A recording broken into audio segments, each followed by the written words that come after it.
जिस दिन का पूरे देश को, पूरी दुनिया को इंतजार था, वो दिन आने वाला है। 22 जनवरी प्राण प्रतिष्ठा का दिन, और उस दिन को लेकर के किस तरह से उसकी भव्यता को बेहतर किया जाए, उस पर लगातार प्रयास किया जा रहा था।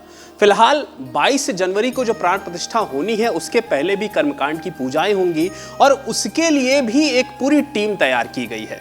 खास बात यह है कि इस टीम में लखनऊ यूनिवर्सिटी के भी एक संस्कृत विभाग के जो प्रोफेसर हैं, उनको भी निमंत्रण मिला है। श्यामलेश तिवारी जी उनका नाम है, लंबे समय से वो लखनऊ यूनिवर्सिटी में सेवाएं देते रहे थे।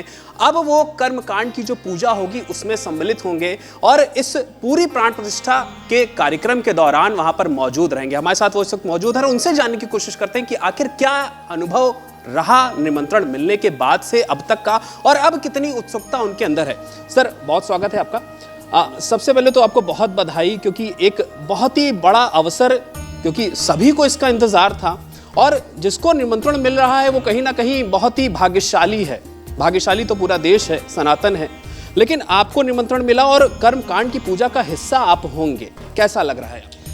बहुत ही आनंद का विषय है, यह उत्सुकता का विषय है। मैं केवल मेरे लिए नहीं, यह मेरे प्राच्य संस्कृत विभाग के लिए, मेरे लखनऊ विश्वविद्यालय के लिए और मेरे लखनऊ नगर के वासियों के लिए, संपूर्ण भारतवर्ष के वासियों के लिए जो है यह आनंद का और नव्य भव्य दिव्य यह आयोजन का यह जो प्रतीक्षा अब सहन नहीं हो रहा है किसी से।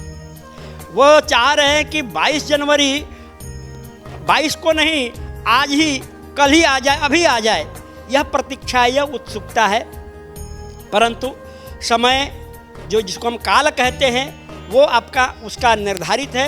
उस कालखंड में ही यह कार्य संपन्न हो सकेगा और इस कार्य को, इस कर्मकांड को अनुष्ठित करने के लिए, संपादित करने के लिए मैं और मेरे साथ जो अन्य ज्येष्ठ श्रेष्ठ आचार्यगण हैं, मेरे अन्य मित्र वैदिक विद्वान हैं, वो सब वहाँ 15 तारीख तक, जनवरी तक पहुँच जाएंगे। 16 तारीख से यह अनुष्ठान प्रारंभ होगा। प्रथम दिन जो है प्रायश्चित का कार्य किया जाएगा। प्रायश्चित वो होता है जो हम कार्य करने जा रहे हैं, उस कार्य के अधिकार प्राप्त करने हेतु जो क्रिया है उसको प्रायश्चित कर्म कहते हैं। उससे वहाँ पर वो अनुष्ठान प्रारंभ होगा। इस संपूर्ण अनुष्ठान के 3 भाग हैं मुख्य रूप से। एक तो यज्ञ मंडप से बाहर के भाग, एक यज्ञ मंडप के अंदर का भाग और तीसरा गर्भगृह के अंदर का भाग।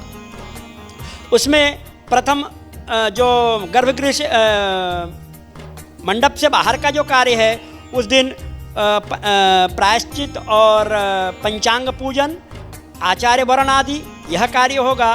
पुनः मंडप प्रवेश के पश्चात वहाँ पे जो प्रधान वेदियाँ हैं, उन प्रधान वेदियों का, जिसमें से असंख्यात रुद्र, नवग्रह वेदी, चतुष्षष्टि योगिनी वेदी, षोडश मातृका वेदी, सप्तघृत मातृका वेदी और अन्य अनेक प्रकार के जो हवन कुंड निर्माण किए गए हैं, उन सभी का पूजन और उनका प्रतिष्ठापन किया जाएगा।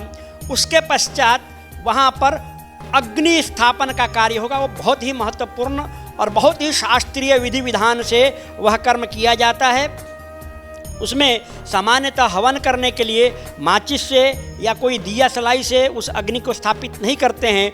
2 यंत्रों के माध्यम से, अरणी और मंथा के माध्यम से घर्षण करके वहाँ से जो अग्नि उत्पन्न होता है, उस अग्नि से हम उस हवन की क्रिया को प्रारंभ करेंगे और उसमें जिन जिन देवताओं का, जिन जिन देवियों का आवाहन किया है, उन सब का उन मंत्रों से उनका हवन आदि करेंगे। उसके पश्चात तीसरा जो कर्म जो प्रारंभ होगा वो होगा गर्भगृह का, वो है अधिवास। अधिवास वो है जिसमें कि जो इस पृथ्वी पर जो तत्व है, पंच तत्व, वह संपूर्ण क्षिति जल पावक गगन समीरा पंच रचित यह अधम शरीरा, यह जो तुलसीदास जी ने कहा है। तो ये पंच तत्व उस श्री विग्रह में कैसे आए, इसके निमित्त अधिवास का वहाँ पर विधान है। अधिवास किया जाएगा। उसके पश्चात वहाँ जो तत्व आने चाहिए, जो शक्ति आनी चाहिए शरीर में, उस श्री विग्रह में, जो हमारे आपके शरीर में है, वो शक्ति आए, उसके निमित्त न्यास प्रारंभ किया जाएगा। और न्यास करते करते 2 दिन 3 दिन के पश्चात वह समय आ जाएगा कि 22 तारीख को उस कालखंड में, उस मुहूर्त में जो हम सब जानते हैं, उसमें नेत्र के उद्घाटन के द्वारा भगवान श्री राम लला का दर्शन सबके लिए, जन सामान्य के लिए उपलब्ध हो जाएगा। और हम सब पुनः श्री रामचंद्र कृपाल भजमन हरण भव भय दारुणम इत्यादि स्तुति से हम अपने आराध्य की जो है स्तुति प्रार्थना कर पाएंगे। इस प्रकार के से संपूर्ण कार्यों का स्वरूप निर्मित है। आपने भी बताया कि सब कुछ काल पर निर्धारित है, सब कुछ समय पर ही होना है, लेकिन इसकी भी शुरुआत कहीं ना कहीं से हुई थी। चाहे वो राम मंदिर की बात कर ली जाए या फिर इस पूरे संग्राम की बात कर ली जाए, जिसके बाद एक बड़ी विजय मिली है और जिसकी तैयारी हम सब कर रहे हैं। आपकी अगर बात करी जाए तो आपकी शुरुआत कहाँ से हुई थी, और आज आप लखनऊ यूनिवर्सिटी के साथ साथ पूरे लखनऊ का और कहीं ना कहीं जिस दिन का सबको इंतजार है उसका आप हिस्सा होने वाले हैं। गर्व की बात लखनऊ के लिए है, लखनऊ यूनिवर्सिटी के लिए है, और हिस्सा आप जिस पूजा के लिए होने वाले हैं उसकी तैयारी कहाँ से हुई? देखिए, सबसे पहले अगर व्यक्तिगत देखें तो मैं काशी में बाल्यकाल से अध्ययन किया, और 2 प्रकार से अध्ययन किया, एक औपचारिक, दूसरा अनौपचारिक। आज मैं औपचारिक शिक्षा के माध्यम से इस लखनऊ विश्वविद्यालय में सहायक आचार्य के रूप में प्रतिष्ठित हूँ, पर मैं जो जा रहा हूँ वो अनौपचारिक अध्ययन के कारण से जा रहा हूँ। जो गुरु परंपरा से हमने अध्ययन किया शुक्ल यजुर्वेद माध्याह्न दिन शाखा का, ये उसकी देन है, वो उन गुरुओं की कृपा है, उनके श्रम और उनका आशीर्वाद के कारण से हम वहाँ जा रहे हैं। तो बाल्यकाल में शुक्ल यजुर्वेद माध्याह्न दिन शाखा का अध्ययन करते हुए, अन्य ग्रंथों का अध्ययन करते हुए इस काशी हिंदू विश्वविद्यालय से स्नातक किया, लखनऊ विश्वविद्यालय से परास्नातक, जिस विभाग में आप हमसे बैठ के अभी चर्चा कर रहे हैं, यहीं से हमने शोध कार्य किया, और गुरुदेव की कृपा से आज यहीं पे सहायक आचार्य के रूप में प्रतिष्ठित हूँ। और इसमें एक अति महत्वपूर्ण है कि यह जो इस प्रकार के जो अलौकिक कार्य करने का, ये केवल श्री गुरु चरणों की ही कृपा है, जिसके कारण से हम यहाँ पर उस योग्यता को धारण करके आज इस कार्य को संपादित करने के लिए उन्मुख हैं।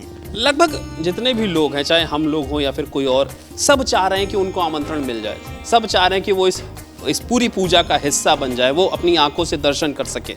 आपको जब पता चला कि मुझे निमंत्रण मिला है और मुझे इस पूरी कर्मकांड की पूजा का हिस्सा बनाया जा रहा है, क्या भाव था मन में? बहुत ही मतलब गुरुतर भाव था। मन में एक उत्साह और एक गुरुओं के प्रति, श्री गुरुचरणों के प्रति जो है समर्पण का भाव था कि आज मेरा यह जन्म सफल हो गया। जिन गुरुओं के, जिन पितरों के कारण से मैं यह बहुत पूर्व जन्म, कई एक जन्म जन्मांतर का यह पुण्य फल है, जिसके कारण से मैं उस योग्यता को धारण कर सका हूँ।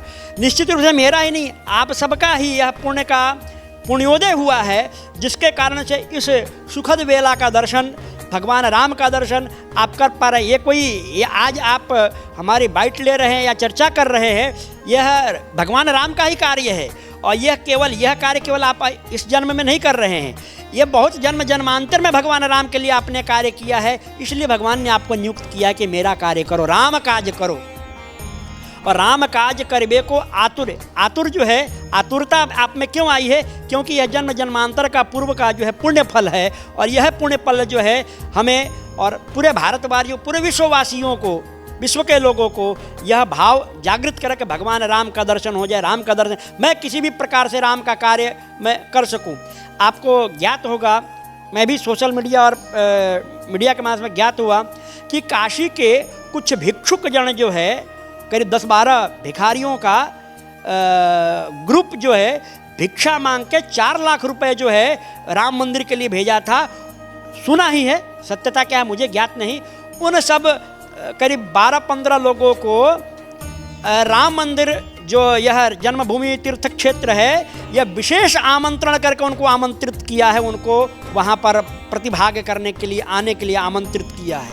तो ये कितना सौभाग्य, जो जिस रूप में पा रहा है, तो कोई भगवान राम को पुत्र के रूप में पा रहा है, कोई सखा के रूप में पा रहा है, कोई पिता के रूप में, कोई माता के रूप में, कोई मित्र के रूप में, और जो जिस रूप में पा रहा है, दिख रहा है, वो उस रूप में पा रहा है, उसके लिए अपने आराध्य के लिए सब कुछ न्यौछावर करने को तैयार बैठा हुआ है। एक आखिरी सवाल आपसे, पूजा के दिन या फिर पूजा के समय या फिर आज से ही, क्योंकि सब चाह रहे हैं कि वो दिन बहुत जल्दी आ जाए, वो घड़ी बहुत जल्दी आ जाए, अगर हमें याद करना है उस दिन हमारे राम, क्योंकि सब लोग अयोध्या नहीं पहुंच पाएंगे, सरकार ने भी बोला है कि कम से कम लोग वहां पर आएं, अगर उस दिन रामलला को याद करना है तो किस चीज़ का, किस मंत्र का उच्चारण किया जाए, कैसे उन्हें याद किया जाए? बस एक ही महामंत्र है, श्री राम जय जय राम, श्री राम जय जय राम। इसमें श्री यानी माता सीता, राम, राम का अर्थ केवल 2 बार अगर राम राम कह दें तो वो 108 के बराबर हो जाता है। तो ऐसे श्री राम जय जय राम, इस महामंत्र का जो इस पूर्ण इतिहास में जो आंदोलन का इतिहास रहा है, इसमें इस महामंत्र का ही अनुष्ठान होता रहा है, और उस महामंत्र के अनुष्ठान का प्रतिफल है कि यह आज इस परिणति को हम प्राप्त कर सके हैं, और निश्चित रूप से उसी मंत्र को सब लोग जपें और भजें, यही मेरी संपूर्ण विश्व के लोगों से प्रार्थना है। धन्यवाद सर हमसे बात करने के लिए। तो ये थे श्यामजेश तिवारी जी, जिनको इस पूरी कर्मकांड की जो पूजा है उसका हिस्सा बनाया गया है, निमंत्रण मिला है, और कहीं ना कहीं ये पूरे लखनऊ यूनिवर्सिटी के लिए, लखनऊ के लिए गर्व की बात तो है ही है, लेकिन ये एक सबसे अहम बात है कि ये जिस पूजा का हिस्सा होने वाले थे उसका इंतजार लंबे समय से बहुत से लोगों को था, हम सबको था, जो कि दिन आने वाला है। कैमरा पर्सन विवेक के साथ मैं नितिन अटल।